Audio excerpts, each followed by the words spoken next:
folks, and welcome to this episode of Michael's 3D World. Well, we've got a new little project to work on here. It's a little peculiar as to what might have went wrong with this machine. Let's take a quick look down at it here. It is a Ender 3 V2. Now, if you guys have been following me for a minute, you will know that I have an Ender 3 V2 right back there in the corner that I use for running ABS. I got it in one of my own homemade boxes. Well, something's going on with this one. What happened, what's been described as happening to it, and I'm going to discover what it may be here, hopefully, if I can use my expert ciphering skills. But what it's doing is it won't lay down a good first layer. It'll start doing like a perimeter layer. Then when it starts doing the back and forth on the base layer, it starts to lift it and pull it, which is kind of interesting. It could be under extruding. I'm not sure what it's doing. So I think what we're going to end up doing here is throwing some filament on here, run a few test pieces just to see what it's doing, to see if we can discover what the problem might be. It just seems, without seeing it firsthand, it's hard to really diagnose. And most of you guys out there don't have a lot of test tools. Now, this is an Ender 3 V2. So it's version 2, which I believe comes standard stock with a 4.2.2 board. They have been known. What happened to mine over here, I bet I didn't have it 2 months, and the E drive went out on the board. The extruder drive on the motherboard went out. Put a new motherboard in. It's been working fine ever since. But reading through some vlogs and some different things, the 4.2.2 boards did have some driver issues. So my suspicions are very high on it's being the motherboard on this. And why wouldn't it? It was bought, this machine here was bought within probably, within a month of me buying mine. So it's got, the likelihood of it having the same problem is pretty high. And I was having some trouble with mine before I found out the extruder drive actually went completely out on it. It was under extruding, and even though I had set the E steps correctly, had that thing dialed in, and you can dial in the E steps just perfect, and then you'd start printing, and it'd print just fine at first, and then it'd get part way up the print, and all of a sudden it started getting really, let's call it airy. It would be crunchy even because it was under extruding so much, which was kind of weird. But yeah, I finally ended up swapping wires around it to see when the driver did quit working, and I found out it wasn't the stepper motor that went bad. It was the actual driver on the board. And I have a feeling that's what I'm going to discover here. This machine has had quite a few mods. It has been converted to a direct drive. The motor has been, the stepper motor here has been moved to, let's get up here, take a little bit of a look here.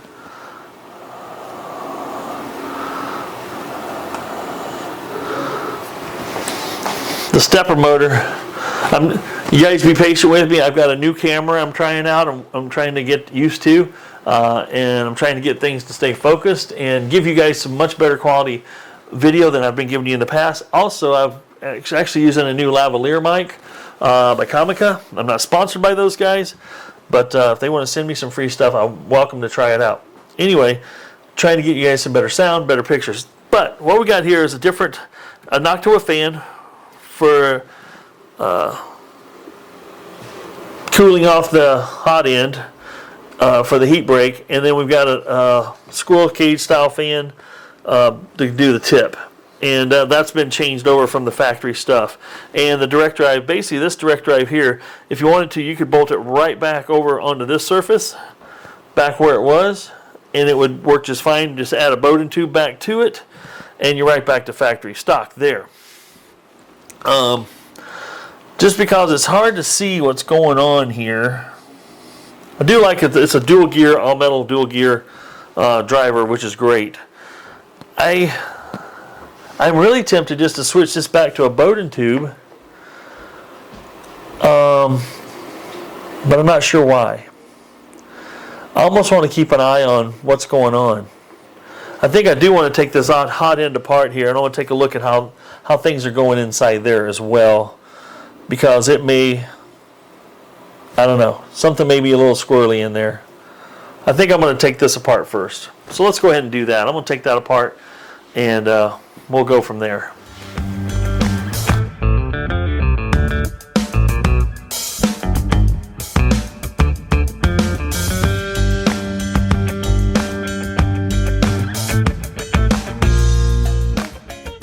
Alrighty, I think I discovered what's wrong with this here machine. I went ahead and changed it back from direct drive back to a Bowden tube drive. I got the new Bowden tube right here ready to go on. That all seems to be in okay working order. I put a new tip in it, got everything set here the way I want it. Getting ready to put one of this style coolers on it here. I like these are my favorite so far.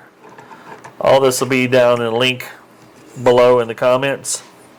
But what I've discovered here, the problem that was happening was under extruding, I believe. I was feared that was what was happening because it wouldn't lay down a good layer and it would start trying to lift the layer. Well, it was not putting out the filament as fast as it's moving.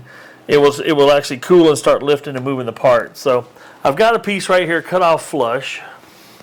I'm going to see if I can get you in here. And I want you to watch right here, right at the tip here. I'm going to hit extrude and you watch that filament come out. Look how slow that is. I've got white filament there. Just barely coming out. It should be coming out a lot faster than that. That's for darn sure. So I'm pretty sure we got another bad drive on the motherboard, the extruder drive. And the only reason I know this is because I have the exact same machine in my possession, and after about 2 months I had the exact same problem. It started failing prints and I couldn't figure out why. Finally discovered the filament, it just actually altogether just about died. It wouldn't move at all. And that's when I discovered, oh yeah. And what I did underneath here, then I swapped the X and the Z, or X and the E drive, and then I'd move it in X, and all of a sudden it moved normal. Because the driver on the X on the motherboard was working properly, and then all of a sudden the Z would barely move, or not move at all. So that's what we got going on. We got to order a new motherboard for this joker. This is pretty sure a 4.2.2. We're gonna open it up and take a quick look.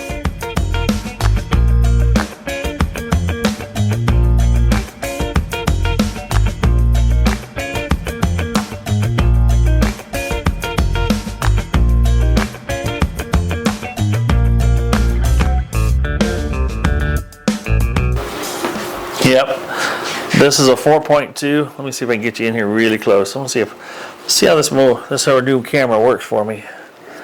See if I can get it to. Right there we go. See it right there? Let me get my finger in there. 4.2.2. Guilty as charged. Alright, that means we'll be replacing this motherboard, and I'm going to add another buck converter to this situation here because this buck converter is running the fan. I need to add another buck converter to run in between here, this little blue and white jobber. Interesting. Yep, that's the deal. Well, the good news is we can bring this thing back to life, no problem, get it working and functioning like it should. We'll go ahead and we'll put this here in a buck converter housing and get all the wiring doctored up the way I like to see it.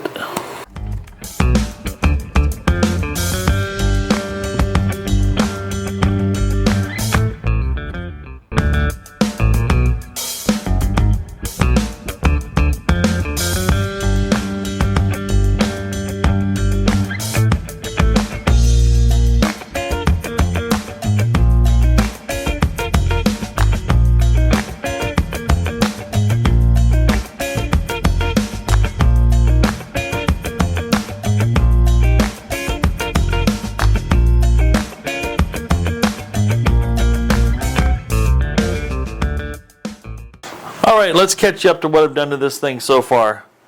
I put in a new motherboard, a 4.2.7 Creality motherboard.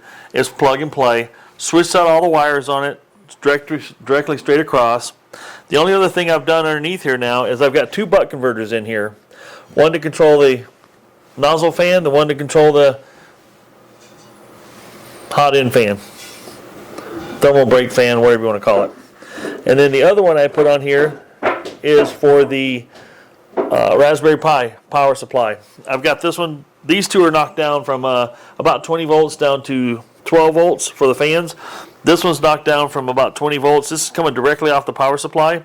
From about 21 volts, I think is what it checked out at. It's knocking it down to 5 volts, actually 5.1 volts. That way this thing is just plug and play. I can just turn it on, the Raspberry Pi turns on, and the, oopsie, my foot came loose. The Pi comes on automatically when I turn the machine on, as you'll see here. I'll go ahead and hook some power back up to it. And I still got to mount my control pad back up. You zoom me back out here a little bit. I still got to put my few things back together on it to get her fully operational.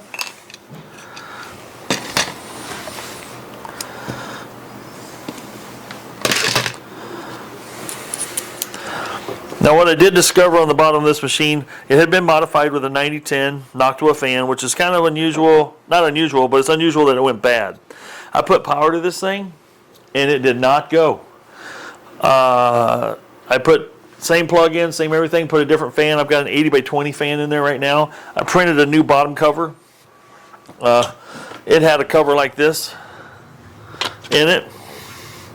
And what I did is ended up putting printed off another cover that took an 80 by 20 fan, bolted it right in place, plugged it in, and the fan I did put in there is actually a 24 volt fan, so I plugged directly into the motherboard. Don't have to do any buck converters there.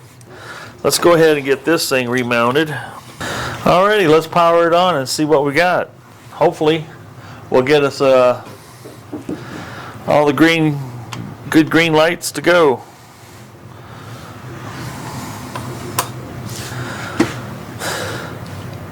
Looks good so far. All right, we're fired up. Let's go ahead and auto home this thing.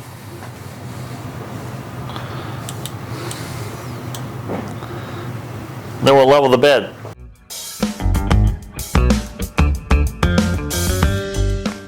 Once I've got it rough leveled that way, then I heat the tip up and the bed up to the operating temperature that I'm normally gonna do my printing at, because it will grow and things will change. So I'm gonna go ahead and bring it up to temp. Go under control, temperature, nozzle. I usually print most all my stuff at 210. Bed temperature, we're gonna take it up to 60. And we'll watch it once it comes up to temp.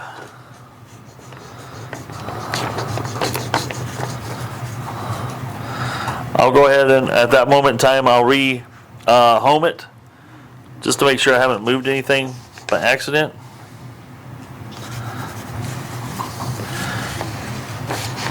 And we'll make sure I've got the right touch off that I want on all four corners.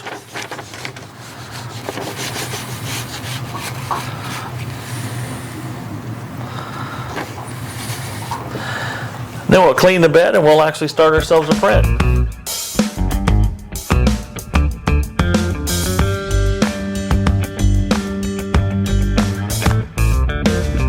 Well, there's some good positive news right there, folks. We've got this.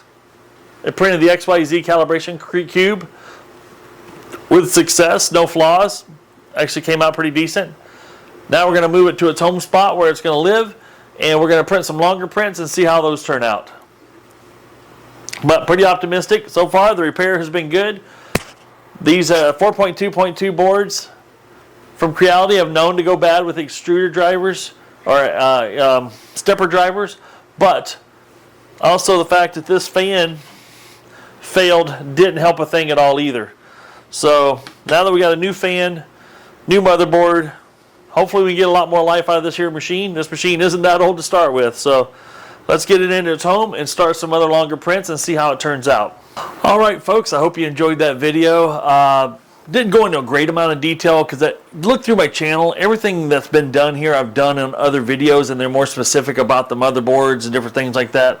But this one here replaced a 4.2.2 motherboard with a 4.2.7 motherboard on this Ender 3 V2. This was absolutely a plug and play. All I did was change out the motherboard, put the chip, the SD card that was in the old motherboard in this one, fired it up, it functions perfectly. Didn't have to do anything. All the E-step adjustments and everything that were already there still remain there because of that SD card being in there. That's excellent news. The only other things I've added to this, as you guys have seen, let's just point out a few things here that I did. Love the new camera so far. Let's see if I can get it to focus on what I want it to focus on. So right there, we put what I've always put on all these printers so far is this pet thing. This will be in a link in the description. It's on Thingiverse. You can print your own. I put the, let's get around over here a little bit. I put the filament guide right here that presses on here that keeps the filament coming down and straight in. Let me zoom back out here. And we've got the Raspberry Pi here with a cooling fan that's wirelessly connected me to my computer with Octoprint. If you don't have Octoprint and you don't have it connected to your computer wirelessly, you're really missing out, because it really is nice and helps keep you in control of some other things that you don't normally see on your printer when it's printing. You can monitor the temperatures, you can monitor the Raspberry Pi temperature. It's really kind of nice to have. I highly recommend doing it. I've done it on everything down the print farm here. We've got 7 machines lined up here, all set up with Raspberry Pis, all set up the same way. I can control them individually from my computer. I can post, send, print, and we're ready to rock and roll. But yeah, this another one added to the herd, and it's up and running, and it seems to be working flawlessly so far. I've got a time lapse that I'm doing right now on it, on what it's currently printing right here. And so far, the bed adhesion was a problem. Now it's laying out everything perfectly fine. Bed adhesion is absolutely marvelous. And this, I'm expecting this to print out this little basket. These, I tell you, I like these. These are kind of crazy. Let me get one here. Been doing these little, they look like wicker baskets. Been printing out a few of these for storing some of the stuff in. They're just kind of handy to have on the shelf to put extra components that I have in. Yeah, I've got drawers and stuff, but these are just neat because they're something you created on a 3D printer. Well, and you can do, by changing out the filament, you can do multiple colors. Do something a little interesting instead of one plain color. So that's kind of neat to do too. The fan under here has been kicking on. I've been double checking that as well. So the fan's kicking on to cool that motherboard down, which is ideal for sure. Well, and I'm going to call this a success. The other thing we did put on here is Capricorn Bowden tube. Like I said, everything that's on this printer, I'll leave in the links below. You can do some of the same stuff. Like I said, on the other videos I've got where I've installed buck converters to run the 12-volt fans, to run the 5.5 volts you need to run the Raspberry Pi, how to etch the Pi, how to set it up on your wireless network and all that fun stuff. Just check out my rest of my channel. You'll see all these different things. This one here, troubleshot it. The extruder driver was bad on the motherboard, replaced that. The fan was also bad. That was cooling the motherboard, replaced that. And we're back in business. Should run for a long time. That's what I'm hoping. Hey folks, I hope you enjoyed this video. This is Michael saying have a good time, have fun out there. Enjoy the hobby of 3D printing, and I'll see you on the next video, and I'm out.